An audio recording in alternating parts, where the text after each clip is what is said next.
Deux cartes pour les situer, là, pour situer les gens. Parce qu'ils sont. Alors, vous avez, bien sûr, vous avez toute la carte toute la carte de l'Amérique du Nord, quasiment, en tout cas une partie. Bon, la province de Québec. Alors, vous avez bien sûr, ici, s'il y avait un pointeur, ça serait mieux, là, le Saguenay. Vous avez le lac Saint-Jean, là, ici. Vous avez la rivière Saguenay, ici, qui se jette dans le fleuve Saint-Laurent, à Tadoussac. Et ça veut dire à peu près 150 km ici qu'il y a. Et le Saint-Jean est situé au fleuve Saint-Laurent. Par rapport à Québec, oui, les deux routes pour y aller, par rapport à Québec, c'est l'autoroute, la boulevard Laurentien. Après ça, là, on prend l'autoroute Laurentienne, puis on arrive à la baie des Arts. La baie des Arts se trouve à peu près ici, là. Ce que je grossis, c'est que je mette celle-là, tu veux? Ah oui, oui, ça serait peut-être mieux, oui. Un peu là.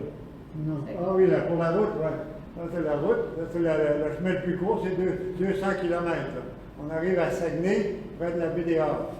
Et puis, la route la plus longue, c'est cette route-là, le long du fleuve.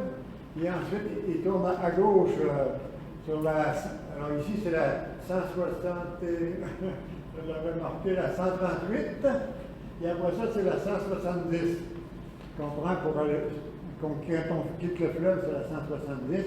Et il y a même une croisière, je ne l'ai pas mis, j'avais l'intention d'en parler à la fin, mais vu qu'on parle de cette route-là, la route longue, bon, il y avait une croisière, je ne sais pas s'il va y en avoir encore une cet été, là, mais à chaque été, il y a plusieurs, avant le confinement, avant la pandémie, il y avait une croisière à chaque été qui partait de Québec et qui se rendait, qui prenait la route longue pour se rendre à l'entrée de la baie des Arts. On la voit en haut, la baie des Arts, c'est comme une pointe bleue, là, qui s'avance dans les terres. Alors, parce que Saguenay, ils l'ont mis en haut, mais en réalité, Saguenay, c'est très grand. On en parlera tout à l'heure. Donc, pour se rendre à la baie des Arts, et à l'entrée de la baie des Arts, il y a une statue en haut complètement sur le roc, et il y a un sentier pour monter, et avec la croisière, on peut monter jusqu'à la statue, puis ils reviennent la journée même ici à Québec. Alors, s'il y en a que ça intéresse. Est-ce que c'est ça la baie des Arts, c'est ça? Oui, c'est ça la baie des Arts. La grande baie, c'est une anse avec une longueur de plusieurs kilomètres quand même. Je ne me souviens plus, attends. Je l'avais écrit, le nombre de kilomètres.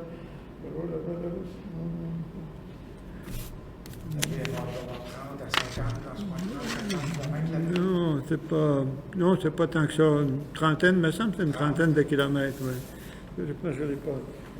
Donc, donc on se situe par rapport à Québec. Donc, j'ai parlé de la route courte, la directe, puis la courte, c'est l'autoroute, la 175, à partir du boulevard Laurentien. Après ça, on parle de la section Saguenay. Voir la feuille de route. Alors, la section Saguenay, c'est tout ce qui longe la rivière Saguenay, en réalité. Parce que moi, on appelle ça la région Saguenay-Lac-Saint-Jean au niveau du gouvernement du Québec, mais moi, je vais parler justement de la région Saguenay aujourd'hui. La région Saguenay, c'est tout ce qui longe la rivière Saguenay à partir du lac Saint-Jean, oui. Alors, on n'a pas le lac Saint-Jean quelque part ici, là, plus loin? Non. C'est là, regarde à droite, ici. Ici, oui, c'est bien.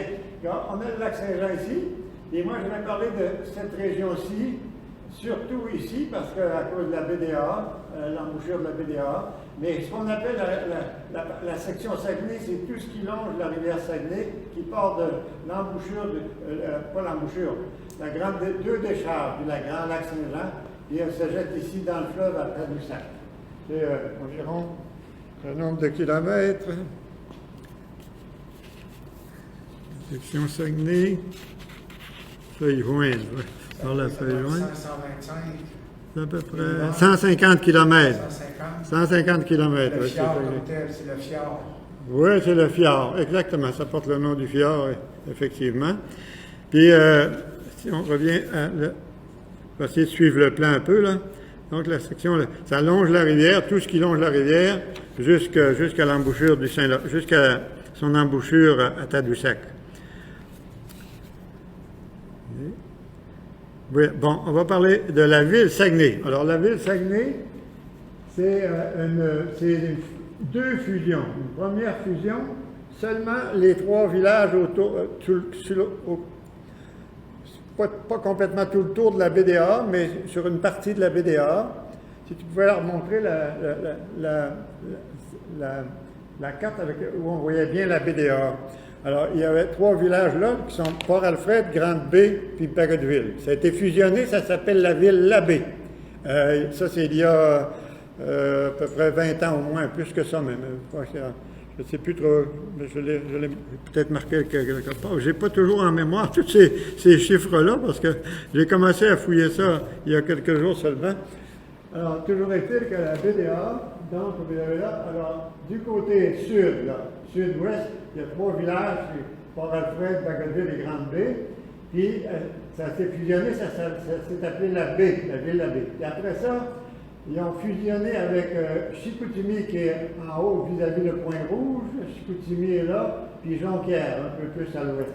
Ça s'appelle maintenant toute la ville Saguenay. C'est la grande ville de Saguenay, c'est très vaste. Puis il y a même des parties qui sont rurales. Entre les sections, il y a des parties qui sont rurales. Il n'y a pas vraiment de ville. Alors, mais c'est pour avoir une seule administration, en réalité, qui ont décidé de faire ça. Vu que c'était des villes pas très grandes, la plus grande ville qu'il y avait au départ, c'était Chicoutimi, avec un hôpital. Il y a encore un hôpital là, d'ailleurs. Puis après ça, il y avait Jonquière, à cause de l'usine Alcan, l'aluminerie dont je parlerai tout à l'heure. C'était les 2 plus grosses villes, puis les 3 villages, ils ont décidé de fusionner les 5 ensemble pour en faire une seule ville. Donc, c'est la ville Saguenay. L'historique de la ville Saguenay, oui, alors il y a l'arrivée des 21. L'historique, il y en avait quelque chose de peu plus... Oui, on va parler d'abord le peuplement européen. C'était au départ, c'était peuplé seulement par des commerçants européens au départ, à partir de 1600. Ils s'installaient surtout à Tadoussac, parce qu'ils venaient ici pour faire la traite des fourrures avec les Amérindiens, qui chassaient l'hiver, puis leur apportaient leur fourrure pour vendre en échange de nourriture, comme le blé, la farine, l'or, etc. Ils faisaient donc le commerce des fourrures avec les Blancs d'Europe, des Européens. Donc, c'est pour ça qu'on dit, ce que j'ai lu, c'est que le peuplement européen, à partir de 1600, était plutôt saisonnier. Alors, était dans le sens qu'ils venaient ici à Tadoussac, les Européens, pour acheter les peaux qui se vendaient très bien en Europe, c'est certain. Alors, c'était plutôt saisonnier, et jusqu'aux années 1830. Après ça, il y a eu la colonisation qui a débuté à partir de l'arrivée de la Société des 21 à Grande-Baie. À Grande-Baie, quand je parlais tout à l'heure autour de la BDA, 3 petits villages. Le premier qui a été créé, c'est Grande-Baie, parce que c'est une grande baie, en fait, la BDA. Donc, le premier village, c'est Grande-Baie. La Société des 21, ils sont arrivés là en 1838, les premiers colons qui sont arrivés à la BDA en 1838, et ils ont surtout colonisé les terres pour cultiver les terres agricoles qui étaient autour de la baie. C'est pas plat, c'est pas là. Il faut aller dans les hauteurs à environ à 2 km et demi de la baie. Ce n'est plus des collines, c'est des terres plates. C'est très très plat. C'est là où je suis né. Il y a des cultivateurs se sont installés sur les terres. Ils ont construit une route et les terres, les terres plates ont été toutes subdivisées en lots par le gouvernement, puis ça a été octroyé aux premiers colons. Alors, ça s'appelait la Société des 21, les premiers qui sont arrivés à ce moment-là, en 1838. D'où ils venaient, je pense qu'ils venaient de la Malbaie ou Baie-Saint-Paul. Ah, la Malbaie de Baie-Saint-Paul, ça c'est... Pas la même gang? Non, sûrement qu'il y en avait aussi qui arrivaient puis qui s'installaient à la Malbaie puis à Baie-Saint-Paul. Oui, mais c'était pas le contraire, il était parti de là. Ah, il y en a, oui, il y en a oui, effectivement, j'ai lu ça aussi, oui, qu'il y en a qui sont partis de la Malbaie pour aller, oui. Oui, parce qu'il n'y avait pas, à Malbaie, il n'y avait pas des belles terres agricoles, je pense. Hein? C'était plus autour du lac Saint-Jean, puis dans la section Saguenay, en haut. Parce que où je suis né, on voit la BDA, mais on est à 2,5 km de la BDA, parce que sur les hauteurs, c'est très plat. C'est pour ça que les cultivateurs se sont installés là, pour cultiver les terres. pour pouvoir vivre avec les produits de la terre. Mes parents, ils vivaient presque exclusivement avec les produits de la terre. Et, ils vendaient le lait à une laiterie au village pour pouvoir acheter ce dont ils avaient besoin. Mais au niveau de la nourriture, ils tuaient un cochon à chaque année, ils tuaient des poules, tout ça, ils cultivaient, il y avait des œufs, etc. Donc, ils étaient très autonomes au niveau de la nourriture, avec une terre agricole, bien sûr. Alors, donc le Saguenay, c'est toute la région qui longe le Saguenay, qui prend sa source dans le lac Saint-Jean, à Alma. Et cette rivière est formée par la grande décharge, la petite décharge du lac Saint-Jean, qui va se jeter dans le fleuve Saint-Laurent à Tadoussac, environ après une course de 150 km. Donc, la plus grande ville de cette région est Saguenay maintenant, formée de la fusion, j'en ai parlé. OK? Puis, dans cette région, je voulais quand même vous dire aussi qu'avant les peuplements européens, les Amérindiens étaient là depuis les années. C'était. Quand c'était établi? Depuis. Oh mon Dieu, je l'ai oublié. De plusieurs milliers d'années, de plusieurs centaines d'années. Oh, je l'ai oublié. Je sais que ils se rencontraient, les Amérindiens se rencontraient dans cette région pour, à chaque année, enfin que j'avais lu, là, 50 000. Oh, j'avais ça, je ne sais pas comment ça se fait. Ah oui, je l'ai là, c'est dans le coin. Les Inuits, parce qu'au lac Saint-Jean, il y a des Amérindiens sur le bord du lac Saint-Jean, à Massoyache, c'est des Inuits, là. Puis à cette île aussi, c'est des Inuits. C'est la même nationalité, si vous voulez, au niveau des Amérindiens. Et donc, ils se réunissaient souvent à la BDA. Il était installé là depuis 7000 ans. Depuis 7000 ans que j'ai lu. Ouais, il était là depuis 7000 ans, les Inuits de Massoyache et près de cette île. Près de cette île, le village des Inuits, je ne me souviens pas du nom. Mais c'est vraiment près de la ville de cette île. Le village Inuit qui est là. OK. Donc, on est rendu. J'essaie de suivre le plan. On est rendu à la section Saguenay. OK. Donc, la ville de Saguenay. C'est une ville de 133 588 habitants en 2021, d'après ce qu'on m'a donné comme statistique, là, que j'ai vu par Internet. Donc, environ 164 000 habitants. Ça, c'est toutes les sections dont je vous ai parlé tout à l'heure, chacune des 5 sections. Alors, la feuille jointe, l'arrivée des 21.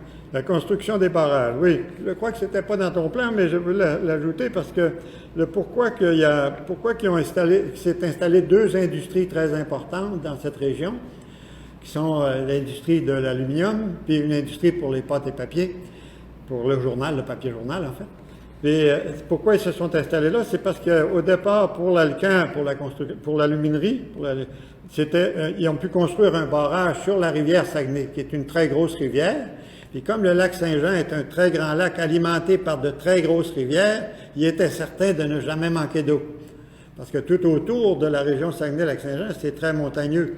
Quand on prend l'autoroute Laurentienne, puis après ça, la 175, l'autoroute qui mène au Saguenay en ligne droite, on traverse toujours des montagnes. C'est toujours c'est les Laurentides, qu'on appelle la chaîne des Laurentides.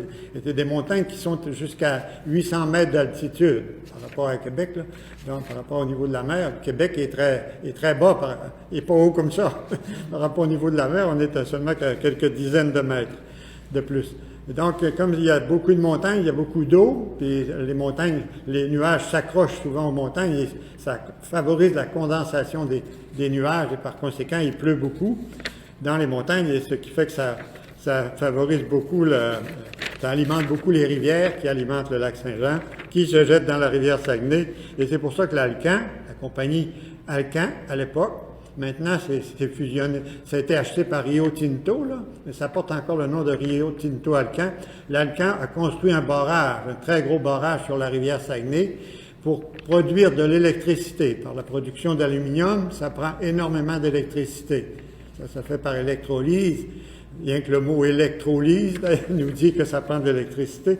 Et donc, ils ont installé un très gros barrage pour s'alimenter. C'est le premier barrage hydroélectrique qui a été construit au Québec, avant ceux de Hydro-Québec, qui ont construit beaucoup plus au nord après.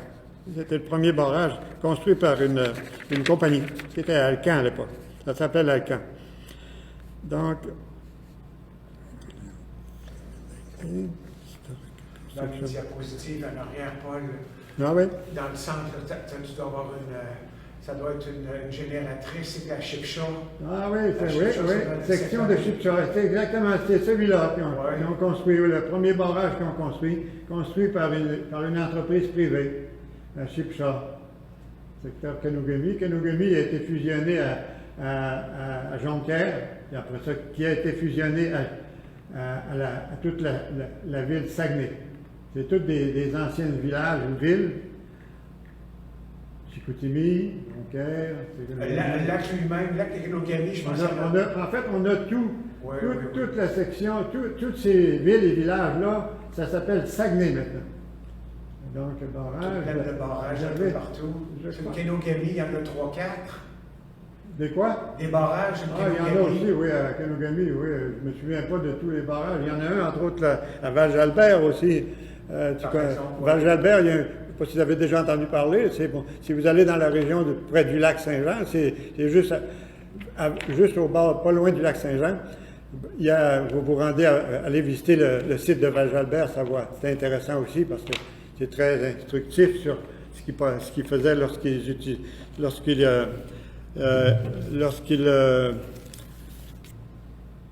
comment dire, produisait le bois pour faire la pulpe pour les papeteries dont je parlerai tout à l'heure. Oui.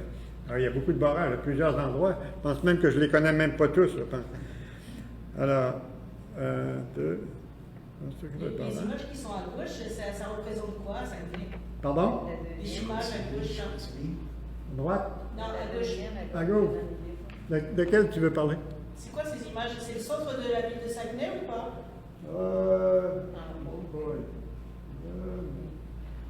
J'avoue que je ne les connais pas tous, ces images. Ça semble ressembler à la ville de Saguenay, la Grande Baie, là, mais je ne suis même pas certain. Hein. Je ne connais pas les images là. Ça, pour un édifice en hauteur comme ça, c'est peut-être à Chicoutimi, là. Mais si c'est aussi grand que tu le disais, tu ne peux pas tout connaître non plus. Non, c'est sûr. Je connais surtout qu'en plus, ça fait longtemps que je ne vis plus là. J'ai quitté la région en 1967. Alors, pour venir étudier là-bas. Non, il y a beaucoup de photos. Cette église-là, je l'ai déjà vue, mais où exactement? Ils disent secteur Chipcha, ça c'est le barrage à Chipcha. Secteur La Terrière. Bon, on est à La Terrière, tu vois. Je n'ai pas été souvent à La Terrière. Mais comme il disait tantôt, il y a 5-6 villes qui sont fusionnées. Oui, c'est ça. La grosse, c'est sûrement Chicoutimi. Oui, ça se peut. Ça a du bon sens, oui. Oui, probablement, parce que là, je pense même qu'à gauche, c'est l'hôpital. En haut à gauche, là. Je pense que oui. Et ça, c'est pas il me semble qu'elle s'appelle cathédrale. Ça se peut-tu, cathédrale? Oui, on la voit d'en haut, on la voit dans le milieu de l'autre en haut. Ah, oui, mais ça, à Chicoutimi, oui, parce qu'il y a beaucoup d'édifices en hauteur à Chicoutimi. C'est parce que la rivière passe entre les deux. Ouais. Quand on a l'autoroute à Rive-Carré là dans le pont, l'autoroute à Rive-Carré dans le pont en haut. Ouais. Mais c'est vrai que quand on regarde toutes les images, on a l'impression que c'est pas la même ville.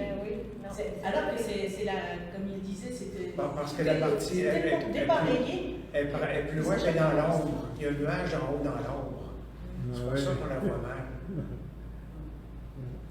C'est très bon. Le secteur La Terrière aussi, la baie, la fonderie de la baie. Puis juste dans le coin des boucanes, des cheminées, ça les est toutes les fonderies. Ils sont tous en ligne, là, comme des multiples usines qu'on voit présentement là, en Ukraine. Les usines sont toutes le long de la baie. Ça, on le voit à peu près 5 fois quand on passe là. Ouais, c'est les usines de papeterie. Il y a une papeterie, entre autres, la Consolidated Pattern, dont je vais parler tantôt. Et oui, il y a ça aussi. L'Alcan, ils sont installés à Arvida, là. À moins que ce soit. Ça pourrait être aussi les fumées de l'usine Alcan à Arvida. Je peu près. On les voit 3-4 fois. Il y en a 3-4 sets de Ouais. bains. Sur 20 km, il y en a 3-4. Oui. Alors, construction de barrage, oui. Les cuves. Il y a 2 ports de mer, c'est important aussi de dire. Si tu pouvais remontrer la carte de la ville d'Abbé, celle où apparaissait la ville d'Abbé, il y a 2 ports de mer en eau profonde dans cette région. C'est pour ça que les 2 grandes usines se sont installées là, 2 grosses usines. L'usine de l'Alcan, l'industrie de la baie, là, oui. Ah, avec ton pointeur, là, OK. Alors, donc, il y a à la baie comme telle, il y a un port, ça s'appelle Port Alfred, c'est un port en eau profonde. Exactement C'est par là, c'est pour ça que l'Alcan s'est installé là. C'est installé à cet endroit-là, l'Alcan, pour fabriquer l'aluminium, pour 2 raisons. Parce qu'il y avait 2 ports de mer en eau profonde, un à la baie, puis un autre à Grand-Anse. À la baie, c'est pour amener le bauxite. Le bauxite, il arrive de la Jamaïque, ici, il remonte le fleuve Saint-Laurent, il remonte la rivière Saguenay, puis il débarquait le bauxite à la baie des Halles, comme tel. Puis à partir de la baie, il transportait avec un camion le bauxite à l'usine Alcan, qui est à peu près à 30 km, même pas 20 km à peu près de la baie des Halles, la première usine d'Alcan pour fabriquer de l'aluminium. Puis comme était sur le bord de la rivière Saguenay, l'usine, ils ont installé l'usine pas loin de la rivière Saguenay à cause puis le barrage, ils ont construit un barrage pour pouvoir alimenter en électricité leur usine. Et donc, la bauxite qui vient de la Jamaïque, la bauxite, c'est une roche sédimentaire rougeâtre. À la ville Labbé, beaucoup d'édifices étaient rougeâtres quand j'étais jeune, parce que ça avait de la poussière de bauxite, et donc ça se déposait sur les édifices, sur les maisons. Et donc, c'est une roche sédimentaire rougeâtre qui contient de l'alumine. Attendez, j'ai ça quelque part. L'oxyde d'aluminium. D'oxyde d'alumine. On va mettre un peu. Sédimentaire rougeâtre.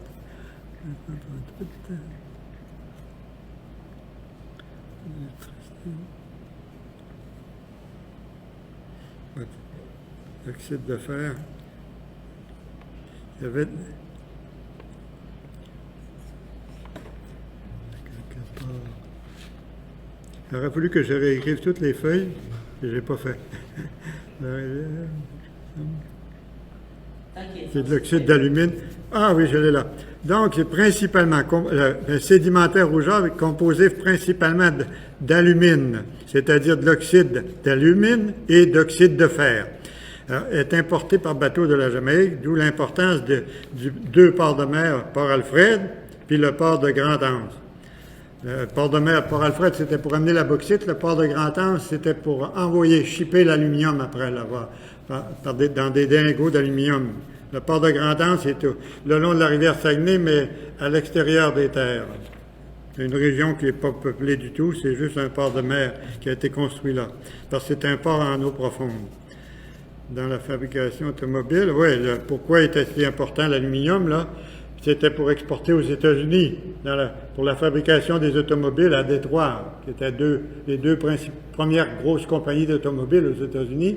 C'était General Motors, puis Ford, alors, qui était installé à Détroit. Donc, c'était pour alimenter les Américains. Ils avaient, comment vous dire, construit cette usine-là, l'usine d'aluminium Arvida, pour fabriquer de l'aluminium parce qu'il y avait l'énergie qu'il faut à portée de la main. Puis il y avait facilement aussi l'accès, pas l'accès, mais ils achetaient la bauxite de la Jamaïque et par conséquent, avec ça, après avoir fabriqué l'aluminium, ils l'envoyaient aux États-Unis pour la fabrication des automobiles. Alors c'est pour ça, c'est ça qui a favorisé en fait le développement une des 2 industries qui a favorisé le développement de toute cette région. L'autre industrie, c'est celle des pâtes et papiers, parce que là encore, c'était pour alimenter les journaux américains. Et comme il y avait beaucoup la forêt des Laurentides, les Laurentides, c'est une forêt de conifères, parce que il y a des feuillus, mais seulement qu'en basse altitude. En haute altitude, les conifères, les feuillus ne survivent pas. Alors, à haute altitude, c'est tout du sapin d'épinette. C'est un bois mou qui est facile à déchiqueter avec des machines pour faire une pâte pour fabriquer ensuite le papier. Et en rouleau, il était envoyé en rouleau aux États-Unis après. Un rouleau de papier, en fait. Donc, 2 ports de mer en eau profonde, j'ai parlé, pour la fabrication d'aluminium, et l'autre pour le papier. Donc, Rio Tinto Alcan, ouais, la feuille jointe. Donc, le Rio Tinto Alcan, on a juste parlé un petit peu plus de... Maintenant, Alcan a été acheté par Rio Tinto il y a plusieurs années, mais je n'ai pas trouvé en quelle année ça a été acheté, là, mais c'est au moins une vingtaine d'années. Donc, la matière première est la bauxite, OK. C'est porté de l'importance, port Alfred. Alors, donc, les 2 ports de mer, j'en ai parlé, c'est bon. Je vous ai parlé des 2 ports de mer. On est rendu à la Consolidated Batters. Oui, alors les 2 ports de mer, surtout, pas les 2, mais celui de la baie, qui est très important aussi pour le bois, pour le papier journal.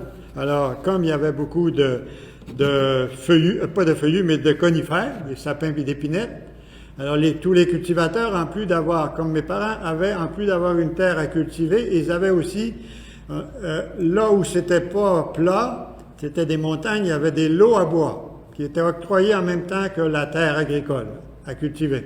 Un lot à bois qu'on pouvait aller bûcher du bois pour se chauffer, mais sur les lots à bois, il y avait du feuillu un peu, assez pour se chauffer, pour nous-mêmes, mais tous les conifères, c'est pas intéressant à chauffer, c'est un bois mou.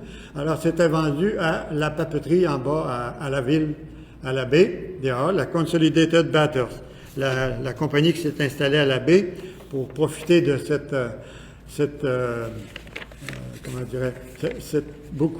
matière première, pour profiter de cette matière première qui était le bois de sapin et d'épinette. Alors, ils se sont installés à la baie des AA, et je ne sais pas, j'ai pas mis l'année, mais c'est au début du 20e siècle. Oui, au début du 20e siècle, donc au début des années 1900, ces bûches sont amenées de la forêt à l'usine aussi par la drave, parce qu'à l'époque, il n'y avait pas encore pour transporter le bois, on n'avait pas encore les tracteurs, les camions, etc. Et donc, ça se faisait par la drave. Même quand j'étais jeune, à la petite école, il y avait une petite école le long de la rivière, la rivière Saguenay. Là, on a la rivière des Hares. La rivière des Hares. Il y a une rivière qui arrive des montagnes, c'est la rivière des Hares. On en parlera tout à l'heure. C'est elle surtout qui a débordé lors du déluge. On en reparlera. Mais la rivière des AA se jette dans la baie des AA, dont on parlait tout à l'heure. Puis, dans cette rivière, on pouvait faire descendre le bois. Le courant d'eau était suffisant pour faire descendre le bois, transporter le bois par la drave. C'était des draveurs au printemps. Dès que la glace était partie, qui s'occupait d'envoyer les bûches dans la rivière, puis quand il y avait un embarque, d'aller enlever l'embarque, etc. Et donc, ça se faisait par la drave. C'est pour ça que c'est un peu qu'ils se sont installés là aussi, à la baie, parce qu'ils savaient qu'il y avait beaucoup de montagnes, donc beaucoup de bois mou. On appelle ça du bois mou. Du bois qui n'est pas bon pour le chauffage. À partir d'une pâte, la matière provient du sapin d'épinette, on a enlevé l'écorce. Ils enlevaient l'écorce, puis après ça, était déchiqueté. Les bûches étaient toutes de longueur 4 pieds. Ils demandaient ça de cette longueur-là, ça devait être parce que c'était plus facile à déchiqueter.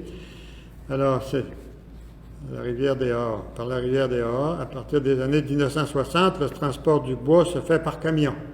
À partir de 1960, par camion, à partir on sortait de la forêt avec des chevaux, on l'amenait dans un chemin accessible aux camions, et on le cordait dans le côté du chemin, puis les camions venaient le chercher au printemps pour l'amener à l'usine de fabrication de pâtes pour le papier, de la Consolidated Batters.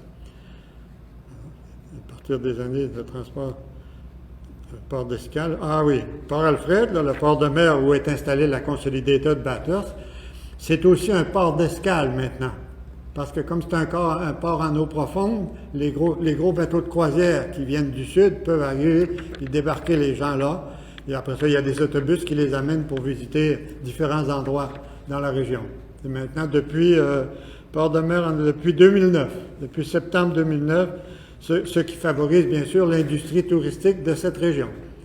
Parce que c'est beaucoup de touristes qui viennent visiter la région dans des bateaux de croisière, des gros bateaux de croisière. L'avantage d'avoir un port de mer en eau profonde. Alors, est-ce que ça va dans le temps? La construction, on est rendu à... Continuer les détails, les inondations. Ah oui, il y a les inondations au Saguenay. Oui. Tu as des photos, je pense? Les inondations. Oui, ça c'est à Chicoutimi, là. Ça c'est la maison qui a résisté. Alors, les inondations, c'est l'explication des inondations. Attends, on parlera peut-être... Vous pouvez les regarder, mais je vais vous lire un petit peu ce qui a été écrit par la suite, parce que ça explique pourquoi il y a eu un tel déluge, en fait. Alors, les inondations qui ont eu lieu au Saguenay en juillet 1993 sont le résultat de facteurs naturels comme 1996, que j'ai bien dit, c'était en juillet 1996, de facteurs naturels comme les conditions météorologiques, le type de sol, le relief, l'hydrographie ainsi que l'occupation du territoire par l'être humain. Alors, on explique les différents éléments un peu, là. Je ne dirai pas tout, mais ce qui est plus important. Le jeudi 18 juillet 1993, une gigantesque dépression cyclonique commence à se former au-dessus du centre du continent nord-américain. C'était au-dessus de toute la chaîne des Laurentides. La chaîne des Laurentides, c'est toujours du côté nord, parce que vous avez les Appalaches du côté sud du fleuve. Donc, au-dessus du centre du continent nord-américain. Le 20 juillet 1993, cette importante tempête tropicale couvre une grande partie de l'est de l'Amérique du Nord. En raison de conditions favorables, cet énorme système nuageux stagne au-dessus de la réserve des Laurentides. Ces gros nuages ont resté. Ça arrive souvent qu'ils stagnent. Cet hiver, ils ont stagné souvent. Il y a eu plus de 5 mètres de neige dans la réserve des Laurentides. Au Camp Mercier, 5,07 que j'ai lu dernièrement cet hiver. Alors, c'est parce qu'ils sont en haut, c'est haute altitude. Hein. Je vous ai dit, sont 800 mètres les plus hautes montagnes. C'est comme si les nuages se condamnent. Le 19 et 20 juillet 1993, une masse nuageuse s'est arrêtée au-dessus de la région du Saguenay-Lac-Saint-Jean. Cet événement météorologique a laissé entre 170 et 200 mm d'eau en 36 heures. Alors, 200 mm d'eau, là, c'est 20 cm. Là. Alors, en 36 heures, puis 250 en 48 heures. Donc, 25 cm en 48 heures. 25 cm, là, c'est une bonne couche en 48 heures. Une masse d'eau. Ce qui équivaut à la quantité de pluie qui tombe généralement en un mois sur ce territoire. Si ces précipitations étaient tombées en hiver, le Saguenay-Lac-Saint-Jean aurait reçu 3 mètres de neige en 48 heures. Ils avaient dit au début, en 3 jours, à peu près au début, ils ont dit en 48 heures. Après ça, le premier, c'était 48 heures, en 36 heures, puis après ça, en 48 heures. En 48 heures, c'est bien ça. Donc, en 2 jours, en fait. En 2 jours. Un sol déjà gorgé. Il y a un autre facteur qui rentre en jeu aussi. Un sol, la région du Saguenay-Lac-Saint-Jean repose sur le bouclier canadien. Ça veut dire que sous les arbres, il y a un peu de terre, mais pas beaucoup, puis après ça, c'est du roc. Un sous-sol composé principalement de granit. Ces roches sont très peu poreuses et l'eau de pluie peut difficilement s'y infiltrer, sauf dans les fissures. Par ailleurs, au moment où les pluies diluviennes se sont abattues sur la région du Saguenay, les sols étaient déjà gorgés d'eau. En effet, entre le 1er et le 17 juillet, juste avant la tempête, là, juste avant le déluge, entre le 1er et le 19 juillet 1993, ce territoire avait déjà reçu 120 mm d'eau, ce qui équivalait à la quantité de pluie qui tombe généralement durant tout le mois de juillet. Alors, c'est pour ça que le sol était déjà gorgé d'eau. C'est comme une combinaison de facteurs, en fait, qui a fait que ça a donné un déluge. Donc, un effet orographique aussi. L'orographie, c'est l'agencement du relief terrestre. C'est relié aussi au fait le déluge ou l'inondation. Les inondations, c'est un reflet de l'agencement du relief terrestre. Alors, la topographie accidentée du massif montagneux des Laurentides a favorisé les pluies torrentielles. C'est que le relief de la réserve faunique des Laurentides pousse les nuages vers le sommet des montagnes. Le relief est ainsi fait que ça pousse les nuages vers le sommet des montagnes. Ceci a comme effet d'augmenter la condensation dans l'air plus froid, parce que l'air est plus froid en haut, donc par conséquent les précipitations. Ce phénomène appelé orographie a donc amené plus de pluie en amont qu'en aval des rivières, ce qui a fait que toute l'eau a dévalé dans les bassins récepteurs situés plus bas, vers le nord, parce que le Saguenay, par rapport ici, on est à 200 km plus au nord, il y a beaucoup de rivières qui s'en vont se jeter dans cette région. Bon, les données, je termine avec ça, les données des précipitations de juillet 96 démontrent bien l'effet du relief des Laurentides sur les précipitations. La station météorologique de Rivière-aux-Écorces, située à 1000 mètres, là, il compare deux parties de la région pour montrer comment l'effet orographique, ça joue. L'effet de l'agencement du relief, le type de relief terrestre, en fait. Comment ça joue? Ils disent que la station météorologique de Rivière-aux-Écorces, située à 1000 mètres d'altitude en amont du massif montagneux, a enregistré, Rivière-aux-Écorces est à l'intérieur de la réserve des Laurentides, alors, a enregistré 262 mm de pluie sur une période de 50 heures, en 2 jours. La station météorologique de Bagotville, là on est près de la BDA. Bagotville, c'est un petit village là, près de la BDA qui a été annexé à Saguenay, situé à 200 mètres d'altitude, seulement à 200 mètres d'altitude. L'autre était à 1000 mètres d'altitude. Là. À Rivière-aux-Écorces, dans la réserve des Laurentides, on était à 1000 mètres. La Bagotville, à 200 mètres d'altitude, en aval des sommets, là-bas, en bas des sommets en fait, a reçu seulement 170 mm de pluie pendant la même période. 170 au lieu de 262. C'est-à-dire que dans la réserve de Laurentides, il a tombé 100 mm de pluie que dans les villes. Mais comme toutes les rivières allaient dans les villes, alors ça a abouti dans les villes. J'ai trouvé ça intéressant. L'homo sapiens, parce qu'ils disent aussi que il y a un facteur humain qui joue. Il disait un peu au tout début, quand j'ai commencé à lire, il disait aussi qu'un des facteurs, c'était le facteur humain.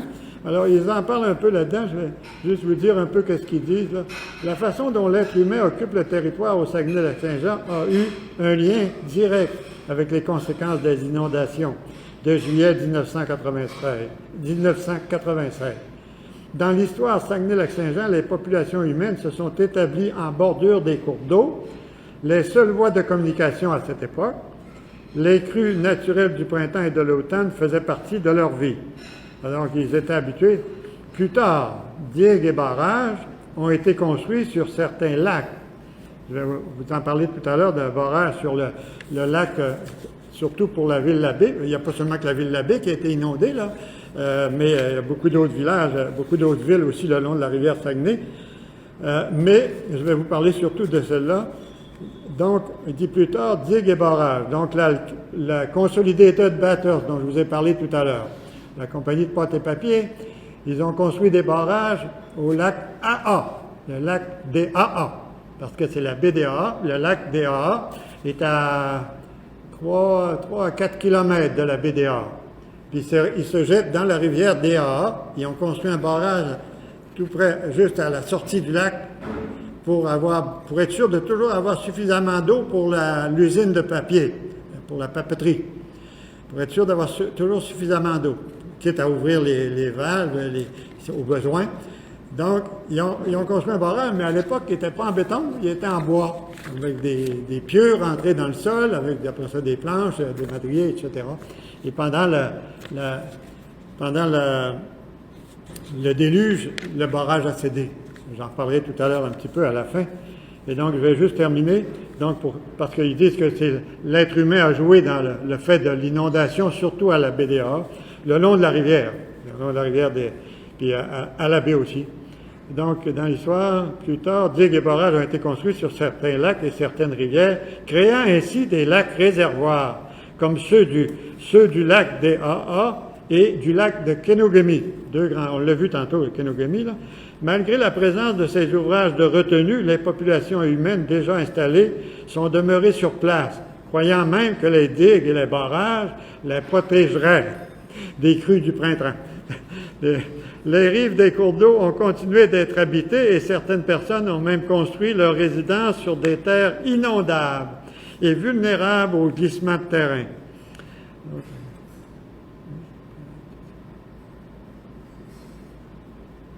Oui, il parle même de Chicoutimi, là, en plus d'aménager les principaux cours d'eau.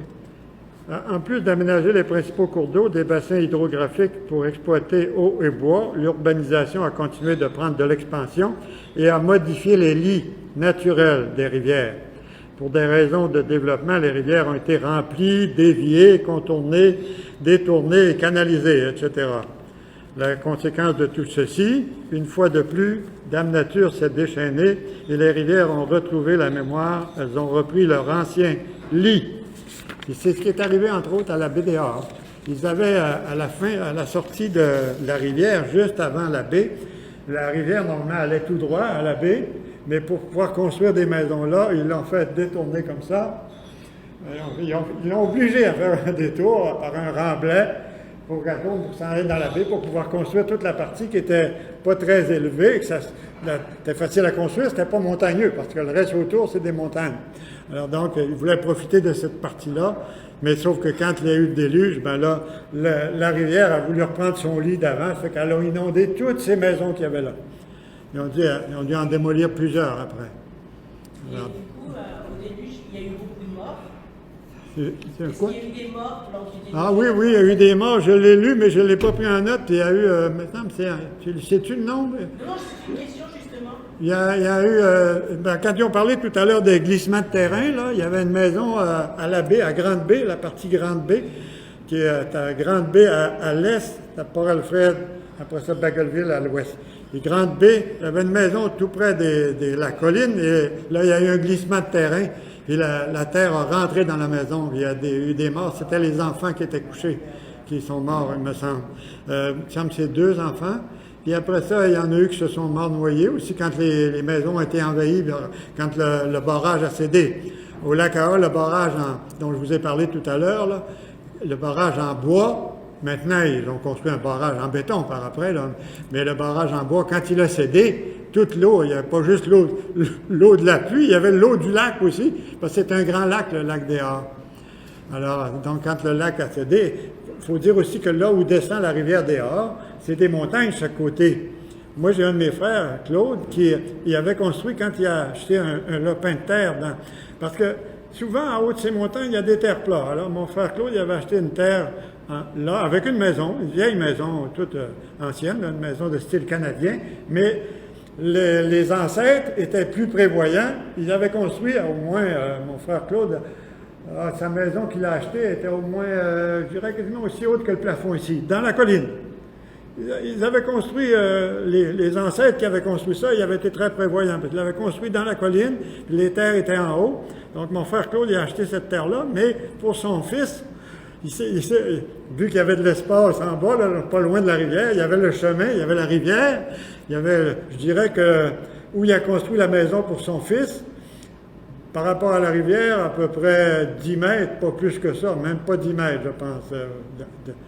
La maison était à peu près 10 mètres plus haut que la rivière. Mais comme il est arrivé, la hauteur de la rivière, quand le barrage a cédé, là, c'était aussi haut qu'ici, sûrement, là, pour dire le niveau d'eau entre les montagnes. Donc, j'ai vu, il y a quelqu'un qui était en haut, qui avait un chalet en haut des montagnes, puis il a filmé ce qui se passait en bas.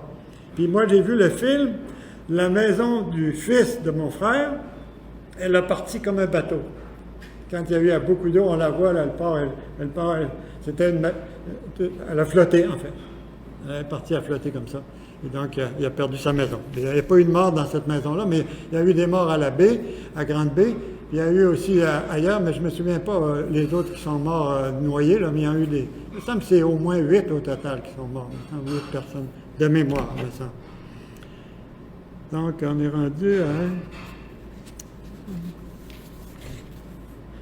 14 moins 10, à peu près quand tu de la place, ça c'est parlé. D'escale, C'est les inondations, bon, on en a parlé pas mal.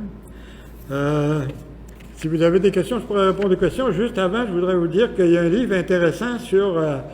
c'est de Michel Jean que j'ai lu, qu'ils ont à la bibliothèque municipale. Ici, ça s'appelle Coucoum. Coucoum, c'est le nom de l'arrière-grand-mère de Michel Jean, qui lui a raconté, comme c'est un écrivain, Michel Jean, amérindien, elle lui a raconté comment se passait la traite des fourrures, mais la vie de ses ancêtres, la vie de son arrière-grand-mère, comment ça se passait l'hiver, en fait. Donc, il partait... Est-ce qu'on a... Ah oui, très bien, j'ai permis le livre. Puis, si on avait une photo du lac Saint-Jean pour montrer un peu d'où il part, je ne parlerai pas plus du lac Saint-Jean que ça, mais vous montrer par où il passe, Michel Jean, le lac Saint-Jean, la rivière Péribonka. OK. Ah oui, il y a une rivière qui monte à partir du lac Saint-Jean juste à l'embouchure de la rivière Saguenay. Là, il y a pas tout à fait à l'embouchure, un peu plus au nord. Il y a une rivière qui remonte vers le nord, complètement vers le nord. Ça s'appelle la rivière Péribonka. Les Amérindiens, les ancêtres de Michel Jean, les ancêtres partaient à chaque automne pour aller chasser. Ils remontaient la rivière, puis ils allaient chasser jusqu'à... J'avais... Ah, c'était sur ma carte. Ah oui, jusqu'au lac Manoine. Sur la carte... si on avait la carte de la province de Québec, là, ça pourrait vous montrer, ça vous indiquerait un peu, si tu peux réussir à la montrer. OK, alors, on a le lac Saint-Jean. Manoine, c'est à l'autre côté de la Tuque, Maxime. Alors, la rivière Manoine est au niveau tu vois, les barrages, là, est à ce même niveau-là. Alors, ils partaient d'ici, ils remontaient la rivière Péribonka. Ils remontaient jusqu'à ce niveau-là, il y a un grand lac qui s'appelle le lac Manoine, puis là, ils campaient là tout l'hiver. Pour chasser le lièvre, chasser tout ce qui avait des fourrures, en fait, parce que c'était à l'époque de la traite des fourrures. Puis au printemps, c'est ce qu'il raconte dans son livre, en fait, Michel Jean, les expéditions de ses ancêtres pour pouvoir vivre, en réalité, leur façon de vivre. Ils allaient chasser l'hiver, ramasser les trucs, comment ils faisaient pour garder les fourrures, ramener ça au printemps, puis après ça, vendre ça aux colons, pas aux colons, mais aux navigateurs, à ceux qui arrivaient de France, d'Europe, pour acheter la traite des fourrures, en fait. Et donc, c'était là. Alors, si vous avez l'occasion de lire le livre de Michel Jean, c'est intéressant. Puis il y a aussi, la croisière de Québec à la BDA, tu parlais tantôt, oui? Oui, bon. Ah, je viens de le trouver. La famille Dufour. La famille Dufour, oui, oui, c'est la famille Dufour qui ont les bateaux de croisière pour la croisière à partir de Québec jusqu'à la BDA. C'est très intéressant comme croisière. Puis il y a la Fabuleuse aussi qui est intéressant. La Fabuleuse, c'est un spectacle à grand déploiement. Je ne sais pas s'ils vont recommencer, là, ils étaient arrêtés à cause de la pandémie, mais à chaque été, à la Ville-la-Baie, c'est au Saguenay, mais dans le secteur La-Baie, c'est des gens même c'est pas tous des vrais acteurs, là. C'est des mondes ordinaires qui vont acter un peu l'histoire de cette région-là. C'est des tableaux de certaines époques. Donc c'est un grand déploiement sur l'histoire de cette région par plusieurs tableaux, avec beaucoup de monde. C'est très intéressant à voir et très instructif aussi. Alors, j'ai fait le tour. Si vous avez des questions, si je peux vous répondre, tant mieux. Oui? Je me rappelle d'avoir vu la Fabuleuse il y a plusieurs années. Ah oui, moi aussi je l'ai vu. Impressionné. Je l'ai vu une fois, oui, c'était vraiment intéressant. Ça se passe à Port-Alfred même. Je n'avais pas vu le déluge, par exemple. Ah oui, ça c'est la maison qui a résisté, hein, parce qu'en arrière, il y avait plein de... Tout ce qu'il y avait en arrière, c'est parti dans le... Il faisait des rajouts à chaque année. Moi, le déluge, je ne l'avais pas vu, mais il me paraît que c'est encore plus après. Ah oui, ça, c'est ça, une partie du spectacle La Fabuleuse. Là. Ah, puis ils montrent même des... Ah oui, ils ont probablement des diapositives du déluge, oui, aussi.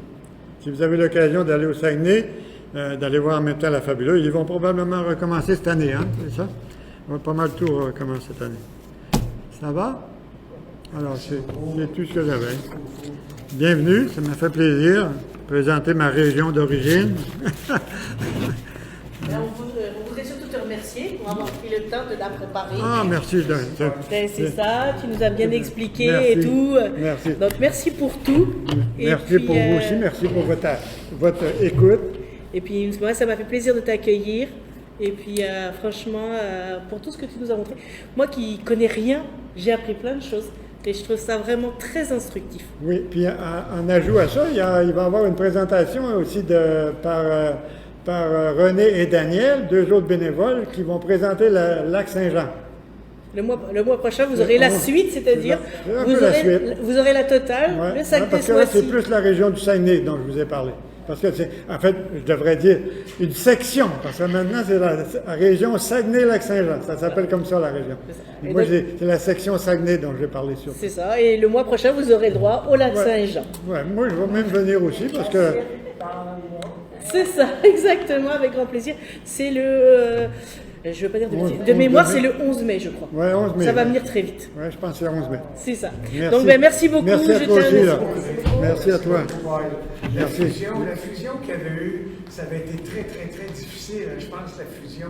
Oui, Il y mais... avait eu beaucoup de chicanes. Oui, mais ça me semble qu'il y avait avait... quasiment 2 ans. Je pense que oui, hein. Ça avait été en référendum pour avoir le nom parce que personne ne s'entendait. Ah oui, oui, parce qu'il y en a qui voulaient le nom. Les gens de Chicoutimi, c'était la principale ville, ils voulaient le nom de Chicoutimi. Puis en fin de compte... disons qu'il y a le gars de clocher, là, le petit patron. Oui, oui. T'as oublié le maire Jean Tremblay. Ah, Jean le maire, Jean Tremblay, oui.